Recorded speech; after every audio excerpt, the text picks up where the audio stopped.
اگر کسی کا اقتدار ہے، کسی کے پروٹوکول کا اقتدار ہے تو بالکل کھڑے رہیے، لیکن اگر حضور کے ذکر میں آئے ہیں تو آپ پر لازم ہے کہ اندر تشریف لائیں۔ السلام علیکم ورحمۃ اللہ وبرکاتہ۔ الحمدللہ نحمدہ ونصلی ونسلم علی رسولہ الکریم اما بعد، اعوذ باللہ من الشیطان الرجیم، بسم اللہ الرحمن الرحیم۔ اللہم اہدنا الصراط المستقیم صراط الذین انعمت علیہم غیر المغضوب علیہم ولا الضالین۔ یا مجیب یا مجیب یا مجیب، ان اللہ وملائکتہ یصلون علی النبی یا ایھا الذین آمنوا صلوا علیہ وسلموا تسلیما۔ اللہم صلی علی سیدنا و مولانا محمد معدن الجود والکرم وآلہ وبارک وسلم۔ مصطفیٰ جان رحمت پہ لاکھوں سلام، شمع بزم ہدایت پہ لاکھوں سلام، ہے انہی کے گدا سب انبیاء اولیاء، بحر جود و سخاوت پہ لاکھوں سلام۔ مصطفیٰ جان رحمت پہ لاکھوں سلام، شمع بزم ہدایت پہ لاکھوں سلام۔ صدق اللہ العلی العظیم و صدق رسولہ النبی الکریم الامین۔ خشک شاخوں کو وہ تازہ گلاب دیتے ہیں، عہد پیری کو وہ پھر سے شباب دیتے ہیں۔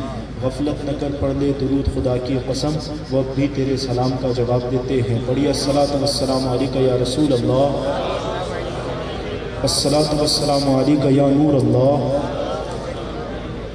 الصلاۃ والسلام علیکہ یا نبی اللہ، الصلاۃ والسلام علیکہ یا حبیب اللہ،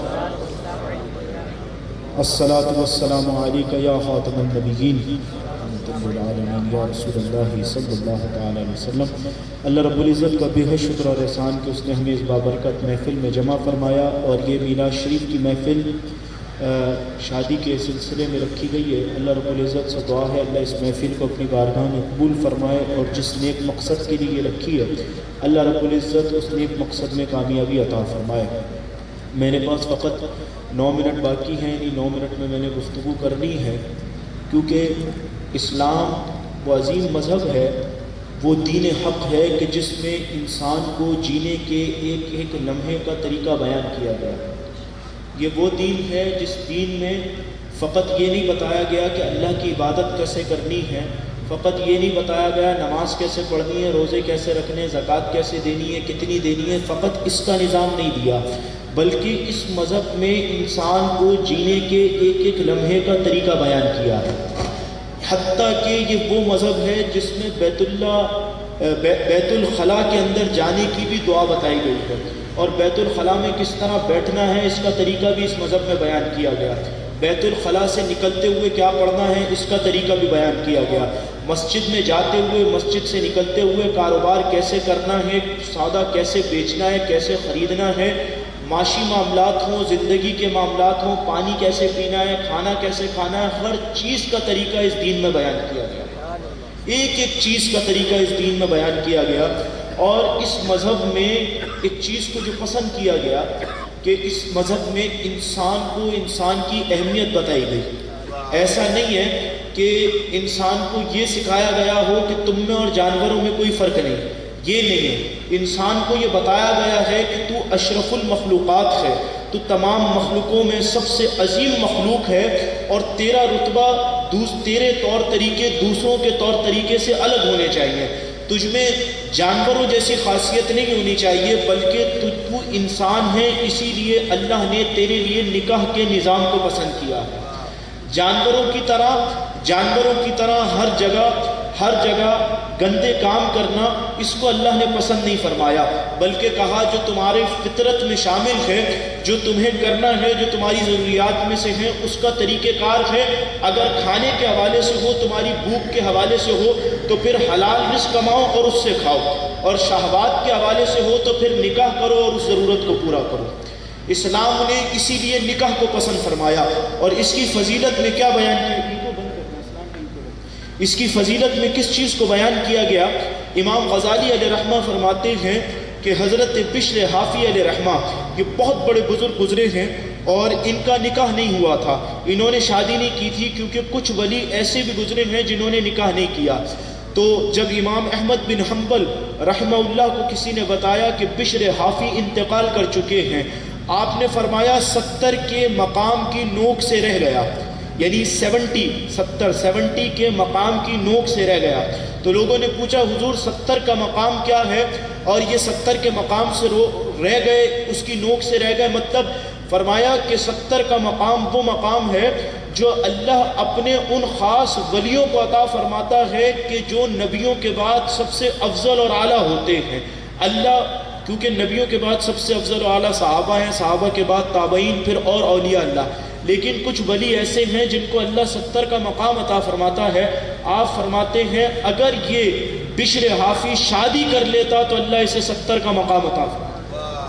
یہ 70 کی منزل تک اس لیے نہیں پہنچ سکا کیونکہ اس نے نکاح نہیں کیا. معلوم یہ ہوا کہ صوفیہ فرماتے ہیں کہ روحانیت کی کچھ منزلیں ایسی ہیں جو بغیر شادی کے طے نہیں ہو سکتی. یعنی نکاح کو اللہ رب العزت نے اتنا پسند فرمایا. پھر اس کے بعد جب نکاح ہو گیا تو اس کی فضیلتوں میں کیا بیان فرمایا.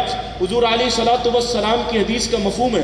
حضور علیہ الصلوۃ والسلام فرماتے ہیں کہ جس دن انسان کی شادی ہو اور شادی کی پہلی رات ہو، اور پہلی رات کو جب وہ اپنے کمرے میں داخل ہو تو جس خاص معاملات جو شادی کے بعد حلال ہو جاتے ہیں ان معاملات کو کرنے سے پہلے میاں بیوی وضو کریں اور 2 رکعت نفل ادا کریں. تو جب وہ نفل ادا کرتے ہیں، نوافل پڑھتے ہیں، تو اللہ رب العزت فرشتوں کو بلاتا ہے اور بلا کر فرماتا ہے کہ میرے فلاں بندے نے آج میرے ان 2 بندوں نے مجھ سے صلح کر لی ہے، آج ان کی شادی کی خوشی میں سارے آسمان کو نئے سرے سے سجا دے.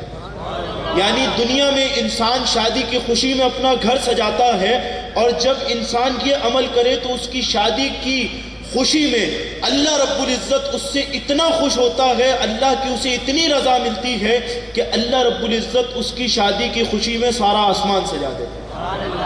اور فرمایا گیا کہ جب شادی ہو جائے اور میاں بیوی جب رہنے لگے تو شوہر رات کے اندر اٹھے تہجد کے وقت، اور اٹھنے کے بعد بیوی کو اٹھائے اور کہے کہ اٹھو اور اٹھ کر نماز ادا کرو. بیوی سو رہی ہو، شوہر اسے کہہ کر چلا جائے حتیٰ کہ وضو کرے، اور وضو کرنے کے بعد وضو کا کچھ پانی لے اور اپنی بیوی کے اوپر ڈالے اور کہے اٹھو اور اٹھ کر تہجد پڑھو.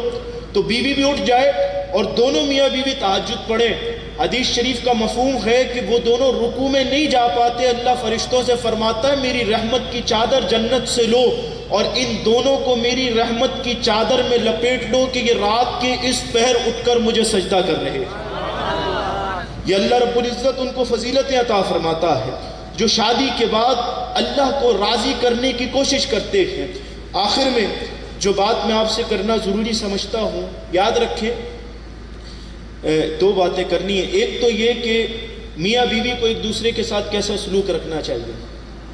دیکھیے جہاں یہ فرمایا گیا بیوی کو یہ چاہیے کہ شوہر سے جس چیز کا بھی مطالبہ کرے اس کی حیثیت کو دیکھتے ہوئے کرے.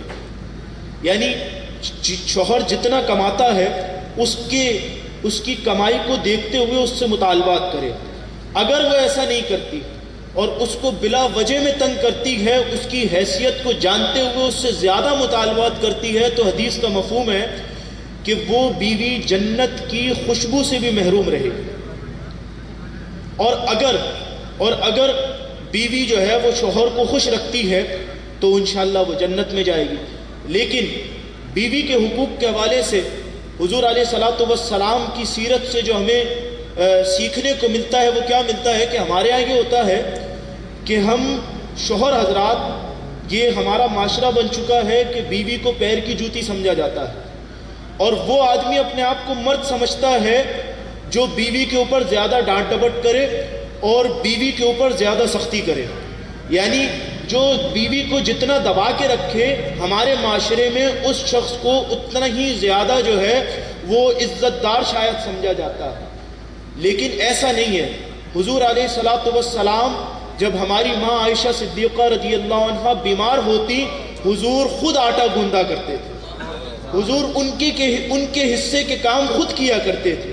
اور حضور علیہ الصلوۃ والسلام نے فرمایا تم میں زیادہ بہتر وہ ہے جو اپنے گھر میں بہتر ہے، اور تم سب میں سب سے زیادہ بہتر میں ہوں کیونکہ میں اپنے گھر میں سب سے زیادہ بہتر ہوں.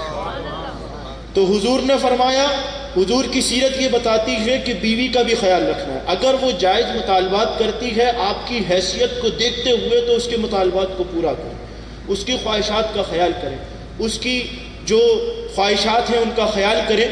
آخری بات یہ کہ جس طرح سے انسان، 1 منٹ رہ گیا ہے، آخری بات یہ کہ جس طرح سے انسان کھانا کھاتا ہے، حدیث شریف کا مفہوم ہے، حدیث شریف میں آیا ہے کہ ایک صحابی رسول حضور علیہ الصلوۃ والسلام اور کچھ صحابہ موجود تھے، ایک صحابی کھانا کھا رہے تھے، حضور ان کے ساتھ کھانا تناول فرما رہے تھے، اتنے میں حضور مسکرائے تو پوچھا یا رسول اللہ آپ کیوں مسکرائے؟ فرمایا کہ حضور نے فرمایا اس لیے کہ تیری داڑھی میں تو نے کھانا کھانا جب شروع کیا تو تو نے بسم اللہ نہیں پڑھی، اللہ کے نام سے شروع نہیں کیا، تو نے کھانے کی دعا نہیں پڑھی تو شیطان تیری داڑھی میں کھیل رہا تھا۔